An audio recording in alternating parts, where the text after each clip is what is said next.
గోరంత దీపం 7వ భాగం 6వ భాగంలో పరశురామ్కి హరి రమణలు ప్రేమించుకున్న విషయం తెలిసిపోతుంది. అతను ముందు అరుణనివ్వాలని భావించిన తర్వాత వాళ్ళ పెళ్ళికి అంగీకరిస్తాడు. ఆ విషయం విశ్వంతో చెప్తే విశ్వం హరి రూమ్కి వెళ్ళి కలుసుకుని అతను రాజలక్ష్మి కొడుకని తెలుసుకుని నివ్వెరపోతాడు. కథ కొనసాగుతుంది. ఏమిటో ఆ అబ్బాయితో చెప్పాలనుకున్న మాటలన్నీ అనుకోకుండా అతను రాజ్యం కొడుకని తెలియడంతో తన మనసులోనే ఉండిపోయాయి అనుకున్నాడు విశ్వం. కాలుతున్న సిగరెట్ని ఆస్ట్రే మీదుగా పట్టుకొని వేలితో చిన్నగా దులుపుతూ, నిజానికి విశ్వమూర్తికి 2 కూతుళ్ళు. రమణ ఎంతో తన చేతులతో ప్రారంభించి నడుపుకొస్తున్న గోరంత దీపం పత్రిక అంతే. తన తదనంతరం పత్రిక హరిప్రసాద్ చేతుల్లోకి వెళ్లాలని అతనెప్పుడో నిర్ణయించుకున్నారు. తన కూతుళ్ళిద్దరినీ యోగ్యుడు, మంచితనము, తెలివి కలబోసిన మనసు గలవాడైన వ్యక్తి చేతుల్లో పెట్టగలగటం అతనికి ఎంతైనా ఆనందంగానే ఉంది. కానీ తాను జర్నలిజం వైపు ఎలా ఆకర్షితుడైంది. స్వంత పత్రిక ప్రారంభించకముందు బెంగళూరులో మరో పత్రికలో పనిచేసే రోజుల్లో తన ఆలోచనలు, గోరంత దీపం మొదటి సంచిక వెలువరించిన రోజు మొదలు ఈనాటి వరకు తన అనుభవాలు, ఎదుర్కొన్న క్లిష్ట పరిస్థితులు అన్నీ హరికి వివరించి చెప్పాలని ఉంది. నిజానికి ఇవన్నీ చెప్పాలంటే కొన్ని గంటల సమయం కూడా చాలదు. కొన్ని రోజుల పాటు చెప్పగలడు తను. పోనీ ఓ దీర్ఘమైన ఉత్తరం రాస్తే అనిపించింది విశ్వానికి. తనకిప్పుడప్పుడే ఎలాగూ నిద్ర వచ్చేలాగా లేదు. ఇప్పుడే మొదలు పెడితే రాయటం మంచిది అనిపించింది. జ్ఞాపకాలు నెమరు వేస్తూ కళ్ళు మూసుకుని అలాగే ఉండిపోయాడు కొంతసేపు. సరిగ్గా 15 సంవత్సరాల క్రితం జూన్ 1వ తేదీ గోరంత దీపం మొదటి సంచిక వెలువడింది. 4 పేజీల పత్రిక నింపేందుకు నెల రోజుల క్రితం నుంచి మ్యాటర్ రెడీ చేస్తున్నాడు విశ్వం. అప్పట్లో తనకు అసిస్టెంట్ను కూడా ఉంచుకునే అవసరం కూడా కనిపించలేదు. రిపోర్టర్, సబ్ ఎడిటర్, ఎడిటర్ అన్నీ తనే అన్నమాట పత్రికకి. ఎన్నో రోజులు ఆలోచించి వేళ కాల పరిస్థితులను సమీక్షిస్తూ చక్కని సంపాదకీయం రాసిపెట్టాడు. అందుకు కనీసం 10 సార్లైనా రాసి చింపేసి 11వ సంతృప్తి పడ్డాడు. దానికి తోడు పరశురామ్ సలహాలు. అమ్మో, మరీ ఇంత బరువుగా ఉంటే ఎవ్వరూ చదవరేమో విశ్వం అనో, అబ్బే మరీ ఇంత చిన్నదిగా హైస్కూల్ కాంపోజిషన్లా ఉందేం అనో కావాలనే తనని తమాషా పట్టించేవాడు. భావానికి తగిన పదాలు వెతుక్కోవటంలో ఇలా రాస్తే మరీ సిల్లీగా కనిపిస్తుందేమో అని ఒకసారి అనిపిస్తే, మరోలా రాస్తే డొంక తిరుగుడుగా అనిపిస్తుందేమో అని తోస్తోంది. ఇక మొదటి పేజీలో మ్యాటర్ ఏం చేస్తే అప్పీలింగ్గా ఉంటుంది అని ఎంతో తర్జన భర్జనలు పడాల్సి వచ్చింది. బ్యానర్, హెడ్లైన్, టైపులు, గోరంత దీపం టైటిల్ డిజైన్ అన్నీ పరశురామ్ సెలక్షన్ చేశాడు. చివరికి ఆ మధ్య ముగిసిన చైనా యుద్ధంలో ఓ కాలు చెయ్యి పోగొట్టుకున్న కెప్టెన్ ఫోటోతో ఇంటర్వ్యూ ఫీచర్ వేసేందుకు నిర్ణయించాడు. కెప్టెన్ రాజారాం స్వంత ఊరు కర్నూలే. ఇంటర్వ్యూ ఇచ్చేందుకు సంతోషంగా అంగీకరించాడు అతను. మ్యాటర్ అంతా కంపోజ్ చేయటం అయింది. విశ్వమూర్తి ప్రతి ఒక్క ప్రూఫు జాగ్రత్తగా దిద్దుకొని సరిచూసుకున్నాడు. మరుసటి రోజు పేపర్ ప్రింటింగ్కి వెళ్తుంది. ఆ వేళ నెహ్రూజీ మరణవార్త దేశ ప్రజలందరినీ దుఃఖసాగరంలో ముంచేసింది. విశ్వానికి ఏం చేయాలో అర్థం కాలేదు. అసలు పేపర్ ప్రచురణ ఆపు చేసేస్తే అనిపించింది. ఆ రోజు 27వ తారీఖు. ఇంకా 3 రోజులకి మార్కెట్లో కొత్త పత్రిక వస్తే మాత్రం ఎవరు పట్టించుకుంటారు, ఎవరు కొని చదువుతారు? ఇది చూసిన పరశురామ్, ఇంతగా బెంబేలు పడతావేం విశ్వం? ఎప్పుడు నాకు ధైర్యం చెప్పేవాడివి, నువ్విలా అయిపోయావేం? ముందు మొదటి పేజీ మ్యాటర్ మార్చేసేయి. Nehruji life size photo block నేను ఎలాగైనా దొరికేలా చేస్తాను. మిగిలిన స్పేస్ నువ్వు నింపే దారి చూడాలి. అలాగే ఎడిటోరియల్ కూడా మార్చేస్తే బాగుంటుందేమో. ఇంతవరకు వచ్చి వెనకడుగు వేయటం ఏమిటి? ముందు జరగాల్సింది చూడు. నన్నేం సహాయం చేయమంటావో చెప్పు, చేస్తాను అని ధైర్యం చెప్పాడు. ఎలాగైతేనేం పత్రిక అనుకున్నంతకన్నా చక్కని గెటప్తో మొదటి సంచిక తయారైంది. ఊళ్ళో ఉన్న పుస్తకాలు, పత్రికల షాపులన్నింటికీ సప్లై చేసిన కాపీలు అతి సులభంగా అమ్ముడుపోయాయి. దాంతో తన శక్తి మీద తనకి కొంత విశ్వాసం ఏర్పడింది విశ్వం మనసులో. ఆ నెల 2వ సంచికని తయారు చేయడానికి రెట్టింపు ఉత్సాహంతో పనిచేశాడు. పత్రికని ఆకర్షణీయంగా మంచి పేరు ఏర్పరచుకునే విధంగా ఎలా తయారు చేయాలా అని ఎప్పుడూ అతని ఆలోచన. స్వలాభం అంటే ఏమిటో తెలియకుండా పత్రికలు నడిపి తను సత్యమని నమ్మిన దాన్ని అందరికీ తెలియజెప్పే ప్రయత్నంలో ఏ అడ్డంకులు వచ్చినా లెక్క చేయక ముందుకు సాగిన సదానంద్ వంటి గొప్ప సంపాదకులు, వారి పత్రికల గురించి విశ్వమూర్తి ఎన్నో పుస్తకాలలో చదివాడు. రాయలసీమలో ప్రతి ఇంట్లోకి వెళ్ళాలి తన గోరంత దీపం అన్న సంకల్పాన్ని మనసులో నిలుపుకొని పత్రికను ప్రారంభించాడు. అందులో ప్రతి అక్షరము, పదము, వాక్యము అర్థవంతంగానూ ప్రజలకు ఉపయోగకారిగాను ఉండాలని తీర్మానించుకున్నాడు. ఇందులో వ్యాపార దృష్టి తానే వద్దు అని గట్టిగా పట్టుబట్టాడు. అందుకే చాలా రోజు ప్రకటనలు వేయకుండానే పత్రికని నడుపుకొని వచ్చాడు. ఏ వ్యాపారం చేసినా లాభనష్టాలు నిక్కచ్చిగా బేరీజు వేసే పరశురాంకి మాత్రం ఇది అసంతృప్తిగా ఉంది. పేపర్ సర్క్యులేషన్ బాగా పెరుగుతోంది. చాలామంది మీ పత్రికని వారపత్రికని చేయరాదా అని కూడా అడుగుతున్నారు. ఇంతవరకు గోరంత దీపం కర్నూలుకే పరిమితం అవటానికి కారణం పబ్లిష్ అయిన కాపీలు అక్కడ డిమాండ్కే సరిపోతూ ఉండటమే. కొన్ని నెలల పాటు అడ్వాన్స్లు లేకుండా అన్ని షాపులకి వీళ్ళు కాపీలు ఇచ్చిన తర్వాత మెల్లిగా షాపు వాళ్లే మాకిన్ని కాపీలు కావాలి అని పోటీలు పడి అడుగుతున్నారు ప్రతి సంచికని. పరిస్థితి ఇంతగా అభివృద్ధి అవుతున్నా లాభాలంతగా కనిపించటం లేదు. న్యూస్ ప్రింట్ ఖరీదు, ప్రింటింగ్ ఖర్చులే డబ్బుని మింగేస్తున్నాయి.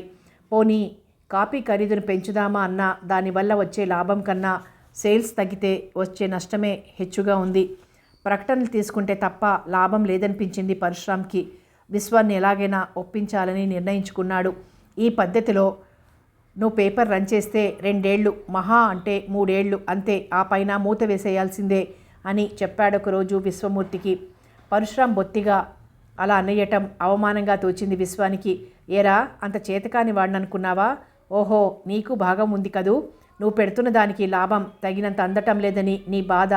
నా భావాలు, నా పద్ధతులు నావి. నువ్వైనా మరొకరైనా అందులో కల్పించుకోవడం నేను భరించను. నా బాధ్యత ఏమిటో నాకు తెలుసు. అంతగా అవసరమైతే నాకున్న ఆస్తంతా అమ్మేసి అయినా నా పత్రికని నిలబెట్టుకుంటాను తెలుసా? ఇదే గదా నీతో వచ్చిన చిక్కు. ఇప్పుడు నేనేమన్నానని అంత కోపం? నేను చెప్తున్నది మంచికే గాని నీకు చెడు పేరు తేవటానికి కానే కాదని అర్థం చేసుకోవేం? అసలు నేనొక మాట చెబుతాను, కోపం తెచ్చుకోకుండా విను విశ్వం. నీకెన్ని ఐడియల్స్ ఉన్నా ఏవీ డబ్బు లేకుండా సాధించలేవు. కొంత డబ్బు మనం మదుపు పెట్టామంటే నువ్వెన్నైనా చెప్పు, మనం చేస్తున్నది వ్యాపారమే అవుతుంది. దాన్ని అలాగే అంటే ఆ దృష్టితోనే చూడాలి. ఎన్నాళ్ళైనా ఎన్నేళ్లైనా నా పత్రికకి లిమిటెడ్ సర్క్యులేషన్ చాలు. ఇవిలాగే 1 మ్యాన్ ఎస్టాబ్లిష్మెంట్గా ఉండిపోవాలని నువ్వు అనుకుంటే అదే స్వార్థం అనిపించుకుంటుంది. నేనొక్కడే కష్టపడి అన్ని పనులు చేసుకుంటాను అనుకోవటం కాదు గొప్ప. నీతో పాటు నలుగురికి ఉద్యోగాలు ఇవ్వగల స్థితికి ఎదగాలి నువ్వు. నీ పత్రిక అది గొప్పతనమంటే. నీ పేపర్కి ప్రత్యేకంగా ఓ ప్రెస్ ఉంటే ఎంతో ఉపయోగం. అంతో ఇంతో కాస్త లాభాలు వచ్చే దారి చూడకపోతే ప్రెస్ కొనటం ఎప్పటికి చేయగలమంటావు? అయినా నేనేమంత పాపం చేయమంటున్నాను? కొన్ని ప్రకటనలు తీసుకుంటే మంచిది అంటున్నాను. అంతకే అంత కోపమైతే ఎలా? నీ మొండి పట్టుదల మానేసి ఆలోచించావంటే నీకు మాత్రం అర్థం కాదు నేనెందుకు చెబుతున్నానో నిస్పృహగా అన్నాడు పరశురాం. స్నేహితుడి మాటలన్నీ నిదానంగా విన్నాడు విశ్వం. అతను తనని ఎలా అయినా అతని పాయింట్ అర్థం చేసుకునేందుకు ఇలా చెప్తున్నాడా అని అనుమానం లేకపోలేదు తనకి. ఎందుకంటే తన మిత్రుడు ఎంత వ్యాపార దృష్టి గలవాడో తనకి తెలుసు. కానీ పరశురాం చెప్తున్న దాంట్లో కొంత నిజం ఉన్నదేమో అని అనిపించింది. అతను మాటిమాటికి నీ పేపర్ అని ఉపయోగించి తన స్వార్థాన్ని ఎత్తి చూపుతున్నాడా అనిపించింది. అయినా తనున్నా పోయినా తన పత్రిక 4 కాలాల పాటు ఇలా నడవాలంటే ఫైనాన్షియల్ బ్యాక్గ్రౌండ్ సరిగ్గా ఉన్నది లేనిది చూసుకోవటము ముఖ్యమే కదా. తను సంఘసేవ ఆశయంగా పత్రికని ప్రారంభించిన కొన్ని సంఘానికి, ప్రజలకి, తన పాఠకులకి అవసరమైన ఉపయోగకరమైన సందేశాలనిచ్చే ప్రకటనలు తీసుకుంటే మాత్రం తన ఆశయానికి ఏం ముప్పు వస్తుంది అని అనిపించింది చివరికి. ఎలాగైతేనే మిత్రులిద్దరూ ఒకే అభిప్రాయానికి వచ్చారు. అయినా మిత్రుడి మాటలకి తాను అంత సులభంగా లొంగినట్లు కనిపించడం విశ్వంకి ఇష్టం లేదు. నువ్వు మంచి చేయబోతుంటే నేనేదో అడ్డుపడుతున్నట్లు నువ్వెందుకు అనుకోవాలి? నీ ఇష్టానుసారమే కానీ అయితే ప్రకటనలు పట్టుకొచ్చే పని మాత్రం నాకు చెప్పొద్దు. అదేదో నువ్వే చూసుకో. 20% స్పేస్ ఇవ్వగలను అన్నాడు. విశ్వం ఈ మాత్రం ఒప్పుకోవటమే 10,000 అనుకున్నాడు పరశురాం. అప్పటికే సుమారుగా సర్క్యులేషన్ పికప్ చేసిన గోరంత దీపంలో 20% స్పేస్ నింపే ప్రకటనలు రావటం ఏమీ కష్టం అవ్వలేదు. పత్రికల్లో space filling, selling, billing, collection విషయాలు చూసుకుందుకు ఒక క్లర్కును కూడా వేసుకున్నారు. గోరంత దీపం మెల్లిగా కర్నూలు దాటి జిల్లాలో కొన్ని ముఖ్యమైన టౌన్లలోకి వెళ్తోంది. కొత్త ప్రెస్ కొనాలా, సెకండ్ హ్యాండ్ ఎక్కడైనా ప్రయత్నించుదామా అని మిత్రులిద్దరూ ఆలోచనలు చేస్తున్నారు. అప్పుడొక తమాషా జరిగింది. న్యూస్ ప్రింట్ శాంక్షన్ విషయమై పని మీద హైదరాబాద్ వెళ్ళాడు విశ్వమూర్తి. నరసింగరావుపేటలోనే మరో గదిలో తన ఆఫీసు ప్రత్యేకంగా ఏర్పరచుకున్నాడు విశ్వమూర్తి. ఒక్కటే గది 2 భాగాలుగా చేసుంది. బయటకున్న ముందు భాగంలో క్లర్క్ కృష్ణ కూర్చొని పనిచేసుకుంటాడు. లోపలిది ఎడిటర్ గది అన్నమాట. ఆ నెల వెళ్లాల్సిన 2వ సంచిక మ్యాటర్ అంతా కంపోజ్ అయి తయారుగా ఉంది. అడ్వర్టైజ్మెంట్స్ అన్నీ అరేంజ్మెంట్ సరిగ్గా చూసుకోమని కృష్ణకు చెప్పి వెళ్ళాడు విశ్వం. ఆ వేళ చేయాల్సిన కొన్ని బిల్స్ తయారు చేస్తూ కూర్చుని ఉన్నాడు కృష్ణ. అంతలో 14-15 సంవత్సరాల కుర్రవాళ్ళు 4 వచ్చి గుమ్మ ముందు నిలబడ్డం కనిపించింది. ఆశ్చర్యంగా చూశాడు కృష్ణ. ఏం కావాలా అబ్బాయి అని అడిగాడు. గోరంత దీపం ఆఫీస్ ఇదేనా అండి? బయట తాటికాయలంతేసి అక్షరాలతో రాసిన బోర్డు ఉంది కదా, ఇంకా అనుమానం ఎందుకు? ఇలా రండి, ఏం కావాలి మీకు? మేము ఎడిటర్ గారిని చూడొచ్చా అండి? వారు ఊళ్ళో లేరు, అయినా ఆయనతో ఏం పనో నాకు చెప్పండి. పర్వాలేదు. ఈ కుర్రాళ్ళకి విశ్వం గారితో ఏం పనా అని ఆశ్చర్యపోతూనే అడిగాడు కృష్ణ. నలుగురిలో కాస్త చురుగ్గా కనిపిస్తున్న ఒక అబ్బాయి ముందుకొచ్చి, మరే మేమొక ప్రకటన ఇవ్వాలని వచ్చాం సార్ అన్నారు సవినయంగా. ఇది మరీ వింతగా ఉంది, ముందులా వచ్చి కూర్చోండి. ఇప్పుడు చెప్పండి, మీరెవరు, ఏం ప్రకటన ఇవ్వాలని వచ్చారు? మొదట మాట్లాడిన అబ్బాయే. మేము నంద్యాల గవర్నమెంట్ హై స్కూల్లో 10వ తరగతి విద్యార్థులం. హైదరాబాద్ ఎక్స్కర్షన్ వెళ్తూ కర్నూలులో ఒకరోజు దిగాం. పోయిన వారంలో మా హెడ్ మాస్టర్ పోయారు. పాపం, ఆయన మహా దొడ్డ మనుషులేండి. వారి ఫోటో ఒకటి మీ పేపర్లో వేసి వారి స్మృతికి అంజలి పట్టాలని అనుకున్నాం. మరి దానికి ఎంత మాత్రం ఛార్జీ అవుతుందో చెప్తే. ఓహో అలాగా, అయ్యో పాపం. మరి పోయిన వారం హెడ్ మాస్టర్ పోతే ఈ వారం ఎక్స్కర్షన్ బయలుదేరారు. ఏం చేస్తాం సార్, మాకెవ్వరికి ఇష్టం లేదు. కానీ బస్సు అది ఏర్పాటు చేసి అడ్వాన్స్ కూడా ఇచ్చేశారు ఎప్పుడో. అందుకే తప్పనిసరిగా బయలుదేరాం. విచారం ధ్వనించింది చెబుతున్న అబ్బాయి స్వరంలో. పాపం, వాళ్ళ మాస్టర్ మీద ఎంత భక్తి ఉన్నదో. ఈ అబ్బాయిలకి బుద్ధిమంతుల్లా ఉన్నారు. పేపర్లో మాస్టర్ ఫోటో వేసేందుకు స్వంతంగా డబ్బు ఖర్చు చేయడానికి సిద్ధపడి వచ్చారు అనుకున్నాడు కృష్ణ జాలిగా. ఫోటో ఏది అన్నాడు. కవర్లో ఉంచి జేబులో భద్రంగా దాచుకున్న పాస్పోర్ట్ సైజ్ ఫోటో ఒకటి అందించారు అబ్బాయిలు. అందుకున్నాడు కృష్ణ. పూర్తిగా బట్టతల, పెద్ద పెద్ద మీసాలు, బూరె బుగ్గలు, కుడి బుగ్గ మీదుగా ఓ ఘాటు, లాల్చీలోంచి కనిపిస్తున్న లావాటి మెడలో పులిగోళ్ల చైను. ఏమిటో వాలకం చూస్తే పెద్ద ఫైల్మాన్లా ఉన్నాడే, ఈయనేం హెడ్ మాస్టర్ అబ్బా అనుకున్నాడు ఆశ్చర్యంగా. రూపం చూసి ఆశ్చర్యంగా ఉందా మీకు? ఆయనకు కొమ్ములు తిరిగిన వస్తాదు కూడా సుమండి. ఆయన పేరు చెబితేనే మా ఊళ్ళో అంతా హడలనుకోండి. ముక్కు మీదికి జారుతున్న కళ్ళజోడు తోసుకుంటూ చెప్పాడు ఒక అబ్బాయి. బిల్ రాసి అందించాడు కృష్ణ. 4 జేబుల్లో ఉన్న రూపాయి నోట్లు బయటికి తీసి చేర్చి లెక్క పెట్టి అందించారు. థ్యాంక్స్ సార్, వెళ్ళొస్తాం. తప్పకుండా వేస్తారు కదూ? ఓ ష్యూర్. బిల్ కూడా పే చేసేశారు కదా అని పంపించేశాడు వాళ్ళని. తను ప్రెస్కి ఇవ్వాల్సిన అడ్వర్టైజ్మెంట్ స్పేస్లో కొంత ఖాళీ ఉన్నట్లు గుర్తొచ్చింది హఠాత్తుగా. ఇకనేం ఈ విషయం వేస్తే సరి, పాపం పోయిన వారమే పోయాడట అనుకుని బ్లాక్ మేకింగ్కి ఇద్దామని బయలుదేరాడు. ముందుగా అనుకున్న విధంగా విశ్వం రాకముందే పత్రిక ప్రింటింగ్ అయిపోయింది. వారం రోజులైంది. ఆ వేళ విశ్వమూర్తి తన గదిలో కూర్చుని ఎడిటోరియల్ రాస్తున్నాడు. పోస్ట్ వచ్చిందని ఓ కట్ట ఉత్తరాలు టేబుల్ మీద పెట్టి వెళ్ళాడు కృష్ణ. చేస్తున్న పని అవగానే ఒక్కో ఉత్తరం చించి చదవటం మొదలుపెట్టాడు విశ్వమూర్తి. 3వ ఉత్తరం మీద ఫ్రమ్ అడ్రస్ చూడగానే ఎవరియనా అని ఆశ్చర్యం కలిగింది. నింపాదిగా తెరిచి చదివాడు. అయ్యా, నేను నంద్యాల ప్రభుత్వ ఉన్నత పాఠశాల ప్రధాన అధ్యాపకుణ్ణి. మీ పత్రిక పలానా సంచికలో 4వ పేజీలో ఒక ఫోటో ప్రచురించి దాని క్రింద నేను మరణించినట్లు, నా సంస్కృతికి నా విద్యార్థులు శ్రద్ధాంజలులు ఘటిస్తున్నట్లు వేశారు. నిజంగా నేను చనిపోయి ఆత్మరూపంలో ఇలా జరగటం చూడగలిగితే నా ఆత్మ ఎంత సంతోషించి ఉండేదో. నా దురదృష్టం వల్ల నేనింకా బ్రతికే ఉన్నాను. అసలు విచారకరమైన విషయం ఏమిటంటే, ఫోటో కింద ఉన్న పేరు నాదే, కానీ ఫోటో మాత్రం మా ఊర్లో పీకలు కోయటంలో సిద్ధహస్తుడైన వస్తాదు రంగయ్య గారిది. బహుశా ఇది ముద్రా రాక్షసుడి వల్ల జరిగిన పొరపాటేమో అనుకోమంటారా? భవిష్యత్తులో ఇలాంటి పొరపాట్లు ఉండకుండా జరగకుండా చూడవలసిందని మనవి చేసుకుంటున్నాను. భవదీయ శేషావతారం అనుంది. గబగబా టేబుల్ మీద కుడివైపు ట్రేలో ఉన్న పేపర్ 4వ పేజీ తీసి వెతికాడు విశ్వం. కావలసిన ఐటెం దొరికింది. మళ్ళీ ఉత్తరాన్ని ఇంకోసారి చదువుకున్నాడు. కోపంతో ఒళ్ళు మండిపోయింది. గట్టిగా కృష్ణ అని కేక వేశాడు. ఆ కేకతోనే అదిరిపోయి ఒక్కడుగులో వచ్చి చేరాడు కృష్ణ. ఏమిటిది అని ఉత్తరాన్ని విసిరి అతని ముఖాన గిరాటు వేశాడు విశ్వం. అసలే భయంతో వణికిపోతున్నాడేమో. అసలు విషయం ఏమిటో ఉత్తరం చదివిన వెంటనే అర్థం కాలేదు కృష్ణకి. ఈ ప్రకటన నీకు ఇచ్చిందెవరు? ఆ స్కూల్లో చదువుకుంటున్నామని ఎవరో 4 అబ్బాయిలు వచ్చి ఇచ్చి వెళ్ళారు సార్, చదువుతూనే చెప్పాడు. ఆ కుర్రాళ్ళెవరో మాస్టర్ని ఫూల్ చెయ్యాలని ఇలా వచ్చారు. వాళ్ళ మాటలు నమ్మి నేను లేని సమయంలో నీ అంతటి నువ్వే స్వంతంగా ఇలా ప్రకటన వేసేయటమేనా? బుద్ధుందా అసలు? క్షమించండి సార్, పొరపాటైంది. నీ పొరపాటు ఫలితాన్ని అక్కడ మరో గౌరవనీయమైన వ్యక్తి పొందాల్సి వచ్చిందని అర్థం అవటం లేదు. తల ఊపాడు కృష్ణ అవునన్నట్లు. గంగిరెద్దుల తల ఊపటం కాదు, నేను లేనప్పుడు నిన్నీ పెత్తనం ఎవరు చేయమన్నారు? కనీసం పరశురాం గారికైనా చెప్పుండొచ్చు కదా. నిజానికి అలా చేయమని విశ్వం కృష్ణకి ఎప్పుడూ సూచనగా కూడా చెప్పలేదు. అతను చేసే పనుల్లో కొంత స్వాతంత్రాన్ని అతనికి తనే ఇచ్చాడు. అయినా ఇప్పుడు తన పత్రికలో జరిగిన పొరపాటు తనకి ఎంత అవమానంగా ఉందో తలుచుకుంటే కృష్ణ తెలివితనానికి చెప్పలేనంత కోపం వచ్చేస్తోంది. నీలాంటి పనికిరాని వెధవ నా దగ్గరొద్దు, వెళ్ళు. ఈరోజే నిన్ని ఉద్యోగంలోంచి తీసేస్తున్నాను అని కృష్ణని అక్కడి నుంచి తరిమేశాడు. సాయంత్రానికే పరిగెత్తుకొచ్చాడు పరశురాం. ఏమిటి గొడవ? ఆ కృష్ణను ఉద్యోగంలోంచి తీసేసావుట. వాడొచ్చి నా ప్రాణాలు తీసేస్తున్నాడు నీకు చెప్పమని.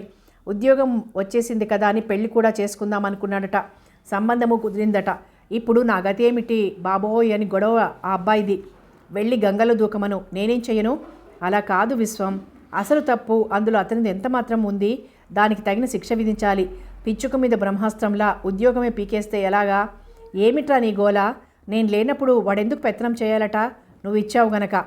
పోనీ వాడి మీద అంత ప్రేమగా ఉంటే నీ దగ్గర అట్టిపెట్టుకో, మరో ఉద్యోగం ఇచ్చి, నా దగ్గర మాత్రం వద్దు అని గట్టిగా చెప్పేశాడు విశ్వం.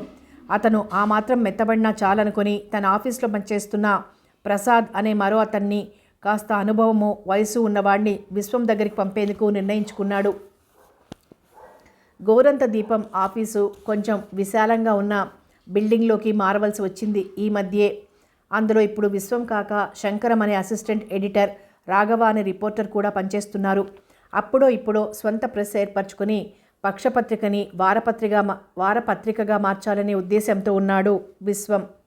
అతనికి మొదటి నుంచి పాఠకుల విమర్శలు సలహాల మీద నమ్మకం ఎక్కువ. వాటి సహాయంతోనే పత్రిక సరైన రూపాన్ని పేరుని సంతరించుకుంటుందని నమ్మేవాడు. అందువల్ల పత్రిక సైజు 4 నుండి 6 పేజీలకి పెంచినప్పటి నుంచి 2వ పేజీ మొత్తం తన సంపాదకీయానికి పాఠకుల ఉత్తరాలకి కేటాయించేశాడు. ఇది కాక మీ ప్రశ్నలకి మా జవాబులు అనే కాలంలో పాఠకుల ఉత్తరాలకి శంకరం సవ్యసాచి అన్న పేరుతో సమాధానాలిస్తాడు. ఈ 2 కాలంలకి వచ్చే ఉత్తరాలకి లెక్కలేదు. అవన్నింటినీ పరిశీలించి ప్రచురణ యోగ్యమైనవి ఎన్నుకుని ఎడిట్ చేయటానికి పూర్తిగా 2 రోజులు పట్టేది శంకరానికి. పత్రికని, అందులోని లోటుపాట్లని మాత్రమే కాకుండా ఏ ఇతర సాంఘికమైన సమస్యలు కానీ, ప్రజోపయోగ ప్రభుత్వ శాఖలో కనిపించే ఏ అసమర్థత వల్ల ప్రజలకు కలుగుతున్న ఇబ్బందుల్ని గురించి కానీ క్లుప్తంగా మంచి అభిరుచితో రాసిన ఉత్తరాలకి ప్రోత్సాహం ఇచ్చేవాడు. ప్రచురణకి తాను ఎంపిక చేసిన ఉత్తరాలు కొన్ని విశ్వమూర్తి టేబుల్ మీదికి పంపించాడు శంకరం అవాళ. వచ్చిన వెంటనే ఒక్కో ఉత్తరమే చదివాడు విశ్వమూర్తి. ఒకటి తీసి పక్కన పెట్టాడు. కుడివైపు గోడకున్న షెల్ఫ్లోంచి ఓ ఫైల్ తీసి టేబుల్ మీదుంచాడు. అందులో ఓ ఉత్తరాల కట్ట ఉంది. పక్కన తీసి పెట్టుకున్న ఉత్తరాన్ని మళ్ళీ చదువుకున్నాడోసారి. అయ్యా, కర్నూలు నుంచి తంతి తపాలు ఆఫీస్ పనిచేయుచున్న విధానం గురించి ఫిర్యాదులు చేస్తూ ఒక 100 ఉత్తరాలు మీకు వచ్చి ఉండొచ్చును. 101వ ఉత్తరంగా నేను రాయిచున్న విషయం అదే. కర్నూలులో ఈ నెల 22వ తేదీ ఉదయం 10 గంటలకి ఇచ్చిన టెలిగ్రామ్ హిందూపురం చేరేసరికి 24వ తేదీ ఉదయం 7 గంటలైందంటే ఇది స్వానుభవం కాకపోతే నేనే నమ్మగలిగి ఉండేవాణ్ణి కాదేమో. ఈ విధంగా ఎందుకు జరుగుతున్నది? తంతి తపాలా శాఖ వారు తెలుసుకుని ఇటువంటి ఆలస్యం జరగకుండా తమ బాధ్యత నిర్వర్తించవలనని పత్రికాముఖంగా కోరుతున్నాను. భవదీయ సుబ్బరామయ్య అనుంది. హిందూపురం నుండి ఒక కిరాణా కొట్టు వ్యాపారి రాసిన ఉత్తరమది. దాదాపుగా అదే ఫిర్యాదుతో అలాగే రాయబడిన ఉత్తరాలన్నీ ఫైల్లో ఉంచుకున్నాడు విశ్వం. దాన్నే ఇప్పుడు బయటికి తీసింది. ఇదేమిటో వింతగా ఉంది, ఎందుకు ఇలా జరుగుతుంది అని ఎందరో పాఠకులు ప్రశ్నిస్తున్నారు. ఒక ఏడాది పొడవునా వచ్చినవి ఈ ఉత్తరాలన్నీ. ప్రతిదానికి లెక్క కట్టి కొన్ని రూపాయల ఛార్జీతో తీసుకుంటున్న టెలిగ్రామ్లు మామూలు ఉత్తరాల్లాగా చేరుతున్నాయి. ఇదేమిటో తేల్చుకోవాలి అని నిర్ణయించుకున్నాడు విశ్వమూర్తి. రాఘవని పిలిచాడు. ఇవాళ ఎక్కడికైనా వెళ్ళమని చెప్పానా? అవును సార్, పోలీస్ స్టేషన్కి, ఫైర్ సర్వీస్కి వెళ్ళి ఎంక్వైరీ చేయమన్నారు. అవి అంత అర్జెంటేం కాదు, రేపు చూసుకోవచ్చు. ఇవాళ ఒక పని చేయాలి నువ్వు. చెప్పండి సార్ ఆసక్తిగా అన్నాడు రాఘవ. మామూలు రొటీన్ బీట్స్ కాకుండా ప్రత్యేకమైన కేసులు, పరిశోధన అంటే ఉత్సాహం వచ్చేస్తుంది అతనికి. తన దగ్గరున్న ఉత్తరాలలో ఉన్న విషయాలని స్థూలంగా వివరించాడు విశ్వం. మరి నీకు పోస్ట్ అండ్ టెలిగ్రాఫ్ ఆఫీస్లో ఎవరైనా తెలుసా? మనకు ఉపయోగించే విషయాలు ఏమైనా తెలుస్తాయేమో, ప్రయత్నించాలి. ఒక్క క్షణం ఆలోచించాడు రాఘవ. హెడ్ పోస్ట్ ఆఫీస్లో ఓ గుమాస్తా, మరో పోస్ట్ మ్యాన్ తెలుసు. అతనికి చిన్న తీగ పట్టు దొరికితే చాలు డొంకంతా కదిలించేయగలడతను. ప్రయత్నిస్తాను సార్, సాయంత్రానికి మీకు రిపోర్ట్ ఇస్తాను అని వెళ్ళాడు రాఘవ. అతను ఎలాంటి చోటైనా ధైర్యంగా ముందుకు వెళ్ళి చొరవగా కొత్త మనుషులతో ఎలా స్నేహం చేసి మాటల్లో పెట్టగలడో విశ్వమూర్తికి తెలుసు. చూద్దాం ఏం చేసుకొస్తాడో అనుకున్నాడు. ఇంతలో ఫోన్ మోగింది. ఈ బిల్డింగ్లోకి మారాకే కొత్తగా ఫోన్ ఒకటి వచ్చి చేరింది విశ్వం టేబుల్ మీద. రిసీవర్ ఎత్తి హలో అనగానే అవతల పరశురాం మాట వినిపించింది. సాయంత్రం ఇటొకసారి వస్తావా విశ్వం? బిల్డింగ్ ప్లాన్ డిజైన్స్ వచ్చాయి, నువ్వు చూసేస్తే ఒకేసారి మనం కావాల్సింది సెలెక్ట్ చేసేసుకోవచ్చు. 4 గంటలకు వస్తాను, సరేనా అని ఫోన్ పెట్టేశాడు విశ్వమూర్తి. రైల్వే స్టేషన్ వెనుక వైపు రోడ్డులో చవకగా వచ్చాయని ఎప్పుడో గుండూరావు 4 ఇళ్ల ఫ్లాట్ కొని ఉంచాడు. ఆ స్థలం అలాగే ఉండిపోయింది. అందులో ఇప్పుడు ఒక పెద్ద బిల్డింగు, పబ్లిషింగ్ కంపెనీకి గోరంత దీపం ఆఫీస్కి కూడా సరిపోయే విధంగా కట్టుకోవాలని ప్లాన్ వేశాడు పరశురాం. దానికి కావాల్సిన ప్లాన్ సెలెక్షన్ కోసమే ఇవాళ విశ్వాన్ని రమ్మన్నాడు.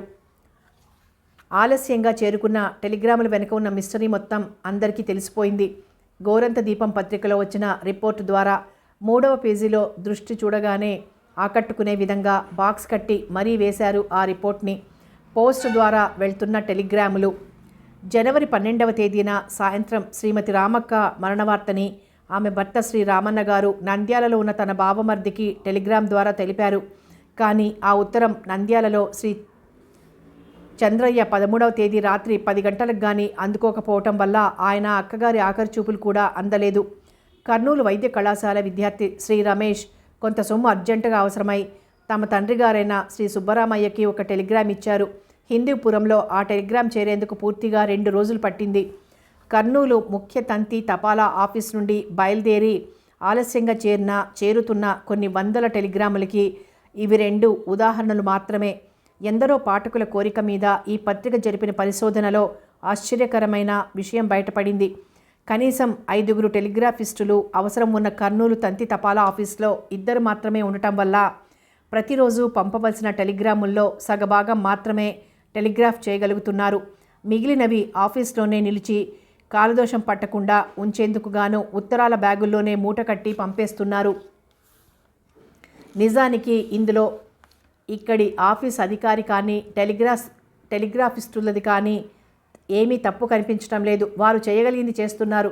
కానీ టెలిగ్రామ్లు చేరటంలో జరుగుతున్న ఈ ఆలస్యం వల్ల సందేశాన్ని పంపేందుకు కొంత సొమ్ము హెచ్చుగా వెచ్చించి కూడా ఎందరూ ఎటువంటి క్లిష్ట పరిస్థితులకి అనానుకూలతకి లోనవుతున్నారో ఎవరైనా ఊహించగలరు. ఈ విధంగా కొన్ని నెలల నుండి జరుగుతున్న అత్యవసరమైన మరో 2 టెలిగ్రాఫిస్టుల్ని వేయటంలో పై అధికారులు ఇంకా అశ్రద్ధ చేసి ఆలస్యం చేయటం వల్ల పరిస్థితి రోజురోజుకి దిగజారిపోతున్నదనటంలో ఏమీ సందేహం లేదు. దీంతో ఇన్నాళ్లు రహస్యంగా జరుగుతున్న కార్యక్రమం బట్టబయలైంది.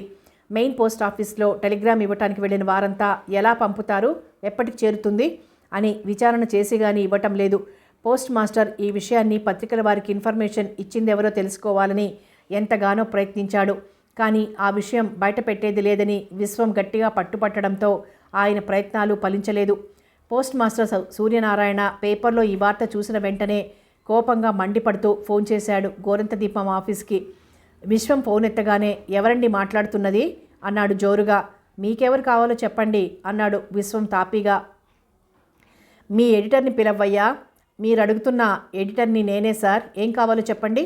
మీ పేపర్లో వేసుకునేందుకు ఏమీ దొరక్కపోతే పేపర్ నిలిపేయండి. ఇలా అవాకులు చవాకులు కట్టుకథలు వేసి జనంలో అసంతృప్తిని కలిగించే అధికారం మీకెవరిచ్చారు? సారీ సార్, మీరు ఘాటుగా అడుగుతున్నారు కనుక నేను ఘాటుగానే జవాబు చెప్పాల్సి వస్తోంది. మమ్మల్ని ఇలా ప్రశ్నించే అధికారం మీకెలా వచ్చింది? మాకున్న బాధ్యత ఒకటే, అది మా పత్రిక పాఠకుల పట్ల మాత్రమే, వారికి మేలు కలిగించేది, ఉపయోగపడేది అని మాకు అనిపించిన ఏ విషయాన్నైనా మేము మా పత్రికలో వేస్తాం. ఈ విషయంలో ఎవరికీ జవాబులు క్షమార్పణలు చెప్పుకునే అవసరం మాకు లేదు అని టపీమని ఫోన్ డిస్కనెక్ట్ చేశాడు విశ్వమూర్తి. ఆ వారంలో టెలిగ్రాముల మిస్టరీ వివరించినందుకు మెచ్చుకుంటూ ఎందరో పాఠకులు ఉత్తరాలు రాశారు విశ్వానికి. అయినా అతను ఒక ప్రభుత్వ శాఖలోని అసమర్థతని బయటపెట్టడం అన్నది ఇది మొదటిసారి కాదు. ఇంతకు మునుపు ఎన్నో సందర్భాలలో మున్సిపాలిటీని, జిల్లా పరిషత్ స్కూళ్లలో ఉన్న అధ్వాన్నమైన పరిస్థితులని, ప్రభుత్వ రేషన్ డిపోలలో జరుగుతున్న మోసాలని ధైర్యంగా సంపాదకీయాలలోనే విమర్శించాడు. ఇక జరిగిన విషయాలు రిపోర్టుగా చేయటంలో ఏం విశేషం ఉంది? ఒకసారి రేషన్ డిపోలలో జరుగుతున్న అన్యాయాన్ని గూర్చి రాసినందుకు అందరూ కలిసి విశ్వం మీద కక్ష కట్టి గూండాలతో కొట్టించారు. అప్పుడు కూడా అతనేమీ భయపడలేదు. వారం రోజులు వైద్యంతో కాలు చెయ్యి బాగు చేయించుకుని ఆఫీస్కి వచ్చేశాడు. తనని గూండాలు కొట్టిన ఉదంతం మీద మరో సంపాదకీయం రాసేశాడు ఘాటుగా. కత్తి కన్నా కలం ఎప్పుడూ బలమైందే. నిజం బయట పెట్టినందుకు నన్ను కొట్టించవచ్చును, చంపను వచ్చును. కానీ పాఠకుల అభిమానం ప్రాణంగా పెరుగుతున్న గోరంత దీపం వెలుగుతూనే ఉంటుంది. నేను కాకపోతే మరో సంపాదకుడు, అంతే అని ముగించాడు. విషయం తెలియగానే ఎందరో ఫోన్లు చేశారు. ఇప్పుడెలా ఉంది మీకు? బాగా దెబ్బలు తగిలాయా అని పరామర్శిస్తూ మరెందరో ఆఫీస్కే వచ్చి చూసి వెళ్ళారు. ఇంట్లో ఉన్నంతసేపు కూతురు రమణని దగ్గరుండి చూసుకుని ఆఫీస్కి వెళ్ళిన టైంలో పరశురామ్ ఇంట్లో వదిలిపెట్టేవాడు. అది కామేశ్వరి బ్రతికి ఉన్నంత వరకే. ఆమె మూడోసారి కాన్పు కొంచెం కష్టమై చనిపోయింది. అప్పట్నుంచి ఇంట్లో ఆఫీస్లో వెంటే ఉండేది రమణ. 5 ఏళ్లు రాగానే స్కూల్లో వేశాడు. ఆ వేళ పోస్ట్ మాస్టర్ మళ్ళీ ఫోన్ చేశాడు. ఈసారి మళ్ళీ ఏం వచ్చిందో అని విసుక్కుంటూ, హలో, నేను విశ్వమూర్తిని, ఏం కావాలండి అని అడిగాడు. హలో, నమస్తే మూర్తి గారు. ఆవేళ రూడ్గా మాట్లాడినందుకు సారీ చెప్దామని ఫోన్ చేశాను. నిజంగా మీరు చేసింది మంచి పని అయింది. ఆవేళ పై అధికారులతో నాకెక్కడ చివాట్లు వస్తాయో అన్న భయంతో అలా మాట్లాడాను. కానీ మీ పుణ్యమా అని మా ఆఫీస్కి నిన్ననే 3 టెలిగ్రాఫిస్టుని వేశారు. ఓహో, అలాగా, మంచిది, మరి ఉంటాను సార్ అని ఫోన్ పెట్టేసి లోపలే నవ్వుకున్నాడు విశ్వం సంతోషంగా. పరశురామ్ కట్టిస్తున్న భవనం తయారైంది. పరశురామ్ అండ్ కంపెనీ గోరంత దీపం పత్రిక ఆఫీసులు కొత్త బిల్డింగ్లోకి ఏ ఆర్భాటం లేకుండా సింపుల్గా మారిపోయాయి. కొత్త ప్రింటింగ్ ప్రెస్ ఒకటి కొన్నారు. దాంతో పత్రికని వారపత్రికగా మార్చేశారు. పత్రిక సైజు, గెటప్ అన్నీ మార్చారు. అట్టల మీద బొమ్మలు రంగుల్లో వేయటం ఆరంభించారు. ఈ మార్పు పాఠకులందరికో నచ్చింది. ఇప్పుడు పత్రిక రాయలసీమను దాటి కొన్ని పెద్ద టౌన్లలో కూడా సర్క్యులేషన్ పికప్ చేసింది. కర్నూలు ప్రాంతీయ విషయాలకు మాత్రమే ఎక్కువ ప్రాముఖ్యత ఇస్తూ వచ్చిన పత్రికలో ఇప్పుడు ఆంధ్రదేశంలో ముఖ్యమైన నగరాలన్నింటి వార్తలను వేయటం ఆరంభించారు. అనంతపురంలో ఒక ఎమ్మెల్యే కూతురు పెళ్లికి విశ్వమూర్తి రమణను వెంటబెట్టుకుని వెళ్ళాడు. శంకర్ రెడ్డి అనంతపురం నుంచి 7 ఏడాది క్రితమే స్టేట్ అసెంబ్లీకి ఎన్నికయ్యాడు. బాగా భూమి, ఆస్తి ఉన్నవాడు. చాలా ఏళ్లుగా లోకల్ పాలిటిక్స్లో, మున్సిపాలిటీలో ఉంటూ వచ్చిన స్టేట్ లెవెల్కి వెళ్ళటం ఇదే మొదలు. కానీ మనిషి మంచి యాక్టివ్గా ఉంటాడేమో, అప్పుడో ఇప్పుడో మంత్రి అవుతాడని చెప్పుకుంటున్నారంతా. శంకర్ రెడ్డి, విశ్వమూర్తి కాలేజీలో క్లాస్మేట్లు, మంచి స్నేహితులు కూడా. అందువల్లనే కూతుర్ని వెంటబెట్టుకుని తప్పకుండా రావాల్సిందని స్వయంగా వచ్చి పిలిచి వెళ్ళాడు. మామూలుగా విశ్వం ఎప్పుడు పొలిటీషియన్స్కి కాస్త దూరంలోనే ఉంటాడు. ప్రజాప్రతినిధులుగా పబ్లిక్ లైఫ్లో వారు చేసే పొరపాట్లు, తప్పును తాను పక్షపాతం లేకుండా ఎత్తి చూపాలంటే దూరంగా ఉండి పరిశీలించడమే మంచిదని అతని ఉద్దేశం. కూతురు బస్సొద్దు, రైల్లో వెళ్దామని మోజుపడితే బెంగళూరు ఎక్స్ప్రెస్లో బయలుదేరాడు. వెంట తీసుకుని మీ ఊరికి కూడా వెళ్దామా నాన్న అని అడిగింది రమణ రైల్లో. సింగనమలక, అక్కడేముంది, ఇల్లు వాకిలి అన్నీ ఎప్పుడూ అమ్మేసుకున్నాం. ఊరికే చూడాలని వెళ్ళనా? ఎక్కడుంటాం? ఏం మీ స్నేహితుల్లో తెలిసిన వారెవరూ లేరా? పరశురామ్ వాళ్ళ చిన్నాన్ని గుర్తొచ్చాడు విశ్వానికి. ఈ పిల్ల వాళ్ళ మనమరాలే కదా. ఆ ప్రకాశం ఏం చేస్తున్నాడో, తనకో బంగారం బొమ్మ లాంటి కూతురుందని కూడా వాడికి తెలీదు. వాడి కర్మ. అయినా ఇంకా వాడికి ఈ పిల్లకి ఏం సంబంధం ఉందిలే అనుకున్నాడు నిర్లిప్తంగా. రమణ ప్రకాశం కూతురన్న విషయం గుర్తుకు రావటమే అసహ్యంగా ఉంది. కల్లూరు స్టేషన్లో మర్యాకు పొట్లాల్లో అమ్ముతున్న పకోడీలు కొనిపెట్టాడు రమణకి. మేం చదువుకున్న రోజుల్లో ఈ దారిన ఎప్పుడు వెళ్ళినా కల్లూరు పకోడీల కొనుక్కొని తిని తీరాల్సిందే, భలే బాగుంటాయి అని చెప్తూ ఆ రోజుల్ని గుర్తు చేసుకున్నాడు. రైలు పెన్నా నది బ్రిడ్జి మీద వెళ్తుండగా రమణ అడిగింది తండ్రిని, బొత్తిగా ఇనపకర్రలే ఇసుకపర్రలే కనిపిస్తున్నాయి, ఎక్కడ నీళ్లే లేవేం అని. అంతేనమ్మా, ఎండాకాలంలో ఎందుకు పనికిరాదు. వర్షాకాలంలో పొంగి పంటల్ని పొలాల్ని ముంచేస్తుంది నది. ఇక్కడి వాళ్ళు మాకు ఓ నది ఉందని చెప్పుకోవటానికి తప్ప ఎందుకు పనికిరాని నది ఇది అని వివరించాడు. వీళ్ళు శంకర్ రెడ్డి ఇంటికి నేరుగా వెళ్ళలేదు. ముందుగా అన్నపూర్ణ లాడ్జీలో దిగి స్నానం అది అయ్యాక పెళ్ళింటికి బయలుదేరారు. అప్పటికి ముహూర్తానికి మరో గంట టైం మాత్రమే ఉంది. పందిరంతా జనంతో కిటకిటలాడుతోంది. అవును మరి, నేడో రేపో మంత్రి అవబోయేవాడు కదా అనుకున్నాడు విశ్వం.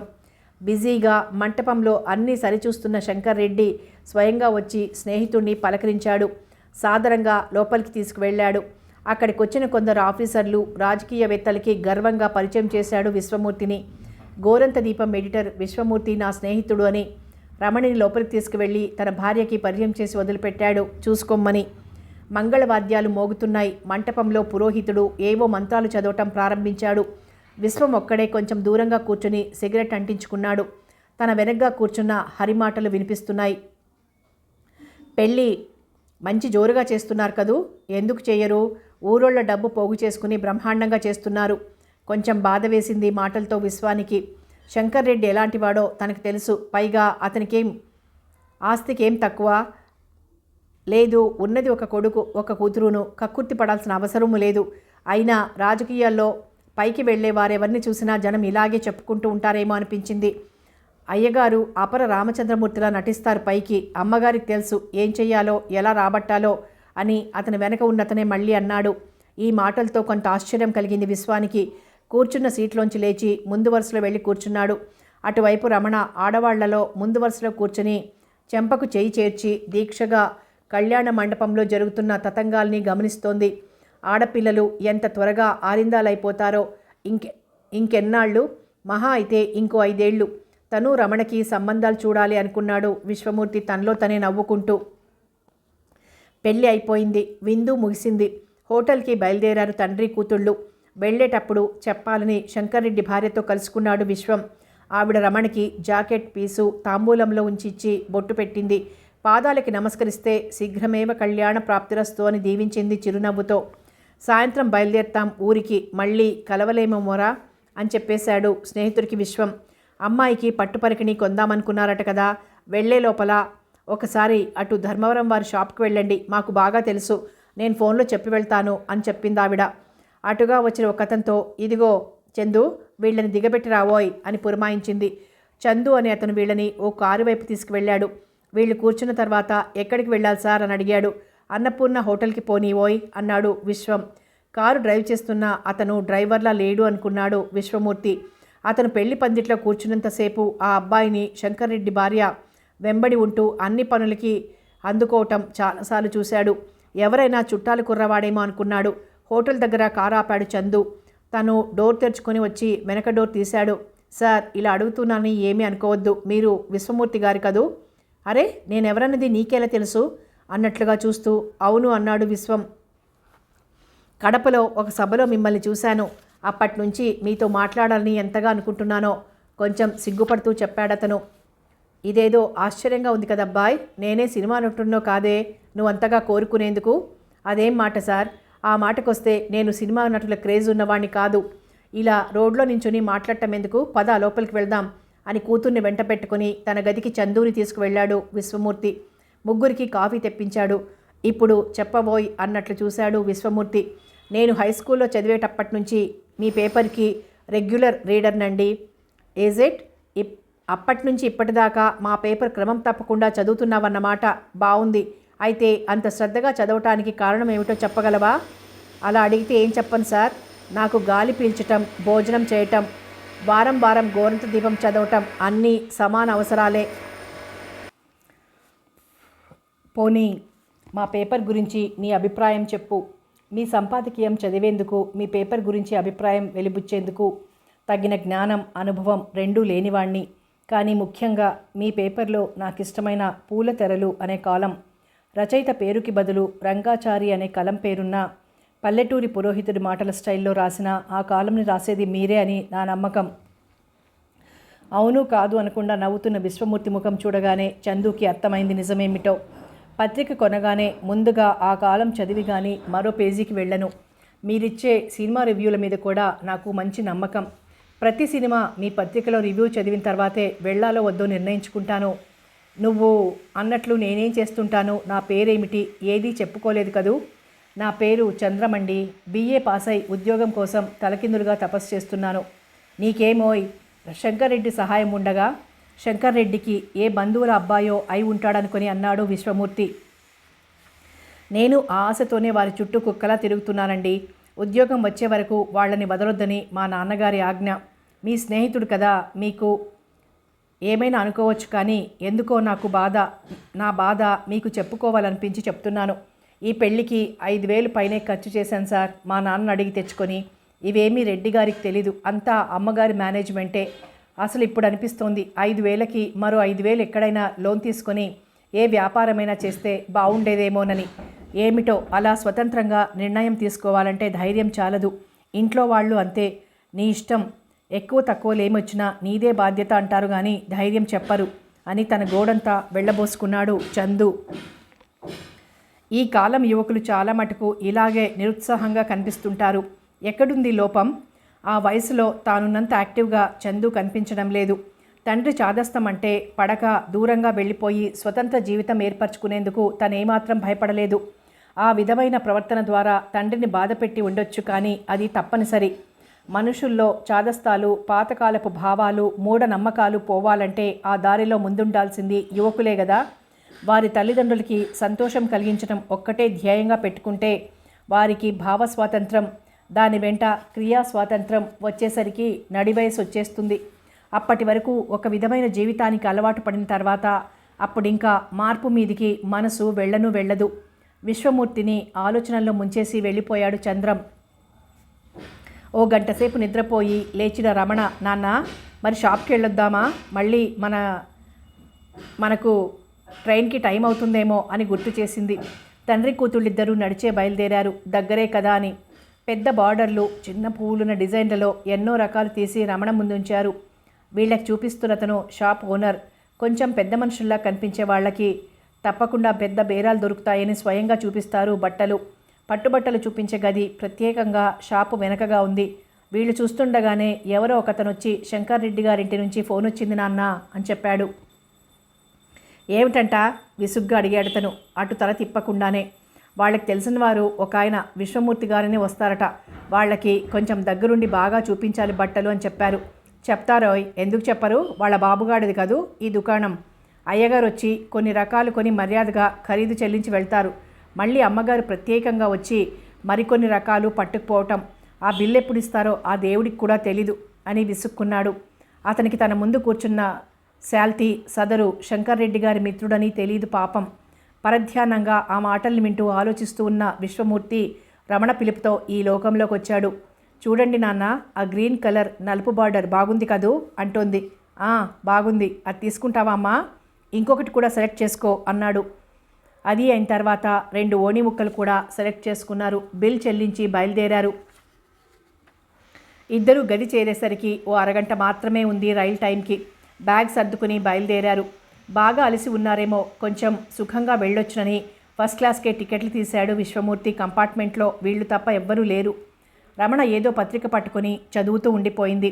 విశ్వమూర్తిని మళ్ళీ ఆలోచనలు చుట్టుముట్టాయి. కర్నూలులోనే కానీ మరో ఊరు కానీ ఎక్కడికైనా ఏ పని మీద వెళ్ళినా అక్కడ తాను పరిశీలనలు, తన అనుభవాలు ఏమాత్రం వీలున్నా తన పత్రికలో ఫీచరింగ్ చేయటం అలవాటు విశ్వమూర్తికి. వెంటనే ఉపయోగించుకోలేకపోయినా అప్పుడు తన ఫీలింగ్స్ అన్నీ నోట్ చేసి అయినా ఉంచుతాడు, ఎప్పుడే అవసరం వస్తుందో అని. విశ్వమూర్తి మనసిప్పుడు తను ఉదయం నుండి వింటున్న మాటలు, చేసిన పరిశీలనల వైపే వెళ్తోంది. శంకర్ రెడ్డి భార్య భర్త పేరు మీద పలుకుబడి ఉపయోగించి ఎందరి దగ్గరో అన్యాయంగా డబ్బు వసూలు చేస్తున్నదని అర్థమవుతోంది. నిజానికి ఇదేమీ రెడ్డికి తెలియకుండానే ఉంటుందా అనే అనుమానం కూడా వస్తుంది ఎవరికైనా. శంకర్ రెడ్డి పేరును ఉపయోగించి కానీ లేకుండానే అయినా ఈ విషయాన్ని పేపర్లో రిపోర్ట్ చేస్తే ఎలా ఉంటుంది? తను వెయ్యాలని నిర్ణయించుకుంటే మరికొన్ని గట్టి ఆధారాలు, సాక్ష్యాలు సంపాదించడం అంత కష్టమేమీ కాదు. ఆ మాత్రం వివరాలు ఇవ్వగలవారు తనకు తెలిసిన వారు అనంతపురంలో ఎందరో ఉన్నారు. కానీ తాను ఆ పని చేస్తే మిత్రద్రోహం అవుతుందేమో. శంకర్ రెడ్డి ఏమనుకుంటాడు? నిజంగానే అతనికి తన భార్య చేస్తున్న వ్యవహారాలేవి తెలియకపోతే ఇలా పత్రికాముఖంగా బయటపెడితే అతనికి ఎంత అవమానం. అది అతని భవిష్యత్తుకే పెద్ద అవరోధం కావచ్చు. నిజానికి శంకర్ రెడ్డి ఇలాంటివి చేస్తున్నాడని తనకు తెలుసుంటే తనొక సంపాదకుడుగా, ఒక ప్రజాప్రతినిధి చేస్తున్న పొరపాటుని ఎత్తి చూపవలసిందే. కానీ ఆ మధ్య చిన్న వార్తాపత్రికల వారి సభ ఒకటి నెల్లూరులో జరిగింది. అక్కడ స్పీకర్స్లో విశ్వమూర్తి ఒకడు. తన ఉపన్యాసంలో ఒక పత్రిక కోసం పనిచేస్తున్న వ్యక్తి ఎడిటర్ అవని, రిపోర్టర్ కానీ మరేదైనా అవని తన బాధ్యతని నిర్వర్తించటంలో తను, తన వారు, తన మిత్రులు, బంధువులు అన్న భావాలను పూర్తిగా మర్చిపోవటం అత్యవసరం. తను నిజం అని నమ్మినదేదైనా తన పాఠకులకి దాపరికం లేకుండా చెప్పగలిగేందుకు శాయశక్తులా కృషి చేయాలి అని పదే పదే నొక్కి వక్కాడించిన వారిలో ఒకడు విశ్వమూర్తి. ఇక్కడ నా స్నేహితుడు అన్న భావాన్ని నా బాధ్యతకి అడ్డుగా భావిస్తున్నానా అనిపించింది ఒకసారి. అయినా నిజం అంటే ఏమిటి? అసలు దానికో నిర్వచనం ఎక్కడుంది? అబద్ధం కానిదంతా నిజమేనా? పత్రికాముఖంగా అబద్ధాలు, అతిశయోక్తులు ప్రచారం చేయటం తప్పే. కానీ నిజం అని మనసుకు తోచిన ప్రతి విషయానికి పబ్లిసిటీ ఇచ్చి తీరాల్సిందేనా? ఇలా ఆలోచిస్తూ ఉంటే సరిగ్గా 5 ఏళ్ల క్రితం జరిగిన ఓ సంఘటన గుర్తొచ్చి బాధతో మనసంతా అశాంతితో నిండిపోయింది. వద్దు, ఒక మనిషి భవిష్యత్తు కన్నా ప్రాణం కన్నా మించిన విలువ నిజానికి ఎక్కడుంటుంది అనుకున్నాడు. డిసెంబర్ నెల, మంచి చలికాలం. ఆస్తమా పేషెంట్లు అంతా రాత్రిళ్ళు నిద్ర లేకుండా గడిపే సీజన్ అన్నమాట. రాత్రి 2 గంటల సమయం. విక్టోరియా నర్సింగ్ హోంలో నైట్ డ్యూటీ నర్సు డ్యూటీ రూమ్లో కూర్చుని టేబుల్ మీద తల ఉంచుకొని నిద్రపోతోంది. అమ్మా, పేషెంటు అన్న ఆయా పిలుపుతో సిస్టర్ మేరీకి మెలకువ వచ్చింది. నిద్ర కళ్ళతో లేచి యువతలకొచ్చింది. ఒక 50 ఏళ్ల వయసున్న అతను ఆయాసంతో దగ్గుతో ఊపిరి తిప్పుకోలేకుండా బాధపడుతున్నాడు. వెంట అతని భార్య, కొడుకు కాబోలు 2 వ్యక్తులున్నారు. పెద్దాయన అవస్థను చూసి ఉండి ఉండి ఏడుస్తోంది ఆయన భార్య. ఈ సీజన్లో ఇలాంటి కేసులు మామూలుగా వస్తూనే ఉంటాయి. బాధపడుతున్న వ్యక్తి అతని వారికి అతి ముఖ్యమైన విషయం అవ్వచ్చును. కానీ రోజు చూసే ఇలాంటి రోగులు సిస్టర్లకి, డాక్టర్లకి అలవాటే. ముందుగా అక్కడ ఖాళీగా ఉన్న బెడ్ మీద అతన్ని పడుకోబెట్టి పల్స్ చూడబోయింది మేరీ. సరిగ్గా అప్పుడే కరెంట్ పోయింది. అలాంటి అవసరాల కోసమే తయారుగా ఉంచుకున్న కొవ్వొత్తి వెలిగించింది ఆయా. మసక వెలుతుల్లోనే అలమార్లోంచి చిన్న ఇంజెక్షన్ బాటిల్ తీసి సిరంజిలో ఎక్కించుకుని పేషెంట్కి ఇంజెక్షన్ చేసింది మేరీ. ఆయన్ని అలా రెస్ట్గా కాసేపు ఉండనియండి అని వచ్చిన వారిని హెచ్చరించి మళ్ళీ తన కుర్చీలో వెళ్ళి కూర్చుంది. లైట్లు రాలేదు ఇంకా. ఆయా ఇంకో కొవ్వొత్తి వెలిగించి కిటికీలో ఉంచి లోపల వార్డులో లాంతర్లు వెలిగించారో లేదో చూసొస్తానని వెళ్ళింది. తను చేసిన ఇంజెక్షన్లో కొన్ని నిమిషాల్లో అతనికి కొంత రిలీఫ్ వస్తుందని తెలుసు. తను చేయవలసింది ఏమీ లేదు. గదిలో మసక వెలుతురుగా ఉండటం వల్లనేమో మళ్ళీ కళ్ళు మూతలు పడుతున్నాయి. ఆ అమ్మాయి ట్రైనింగ్ అయి 3 ఏళ్లే అయింది. డ్యూటీని సక్రమంగా నిర్వహించడంలో డాక్టర్లందరి మెప్పు పొందగలిగింది. కానీ రాత్రిళ్ళు నిద్ర ఆపుకోవటం మాత్రం ఇంకా అలవాటు అవ్వలేదు. స్టూడెంట్గా ట్రైనింగ్లోనూ నైట్ డ్యూటీలు ఎన్నో చేసినా తోడుగా మరొకరుండేవారు, మాట్లాడుకోవటానికి, కలిసి పని చేసుకోవటానికి. ఇక్కడ అలా కాదు. నర్సింగ్ హోమ్ మొత్తం బాధ్యత రాత్రిళ్ళు ఒక్క సిస్టరే వహించాలి. అలా ఎన్ని నిమిషాలు గడిచిందో తెలీదు. ఉలిక్కి పడి లేచింది. పేషెంట్ పరిస్థితి ఎలా ఉందో చూద్దామని. సరిగ్గా అప్పుడే లైట్లు వెలిగాయి. గది అంతటా వెలుతురు పరుచుకుంది. అవతల పేషెంట్ ఉన్న గదిలోంచి అతను ప్రశాంతంగా నిద్రపోతూ ఉండటం కనిపించింది. లేచి 4 అడుగులు వేసిందో లేదో అతని భార్య సిస్టర్ అని గట్టిగా కేక వేయటం వినిపించింది. ఆదుర్దాగా పరిగెత్తింది లోపలికి. ఏమైంది అంటూ. కాళ్ళు చేతులు చల్లగా ఉన్నాయి, నాకేమిటో భయంగా ఉంది అని చెప్తోంది ఆవిడ. చెయ్యి పట్టుకుంటే పల్స్ దొరకటం లేదు. మనిషి ఊపిరి తీస్తున్నట్లు కూడా చిహ్నాలేమీ కనిపించటం లేదు. మళ్ళీ తన గదిలోకి పరిగెత్తింది మేరీ. డాక్టర్ సుదర్శనం ఇంటికి ఫోన్ చేసింది. డాక్టర్ ఫోన్ తీయగానే అర్జెంటుగా వచ్చేయాలి అన్న మెసేజ్ ఇచ్చేసి ఫోన్ పెట్టింది. డాక్టర్ ఉన్నది పక్క వీధిలోనే. మరో 5 నిమిషాల లోపలే వచ్చేస్తాడు. మేరీ మనసులో లేదు. ఎందుకు ఇలా అయింది? ఆస్తమా అంటే ప్రాణాలు తీసే జబ్బు కాదు మరి? ఏదో అనుమానం. ఒక్కంగలో అలమారా దగ్గరికి వెళ్ళింది. తను ఇంజెక్షన్ సీసా తీసిన ట్రేలో ఇంకా చాలా రకాల మందులున్నాయి. లాభం లేదు అనుకుని టేబుల్ కింద ఖాళీ డస్ట్బిన్లో ఉన్న ఒకే ఒక ఖాళీ ఇంజెక్షన్ వైల్ పైకి తీసి దాని మీదున్న అక్షరాలు చదివింది. అంతే, కళ్ళు బయర్లు కమ్మేసినాయి. ఉన్నదున్నట్లుగా నేల మీదే కూలి పడిపోయింది, చైతన్యం లేకుండా. కథ కొనసాగుతుంది.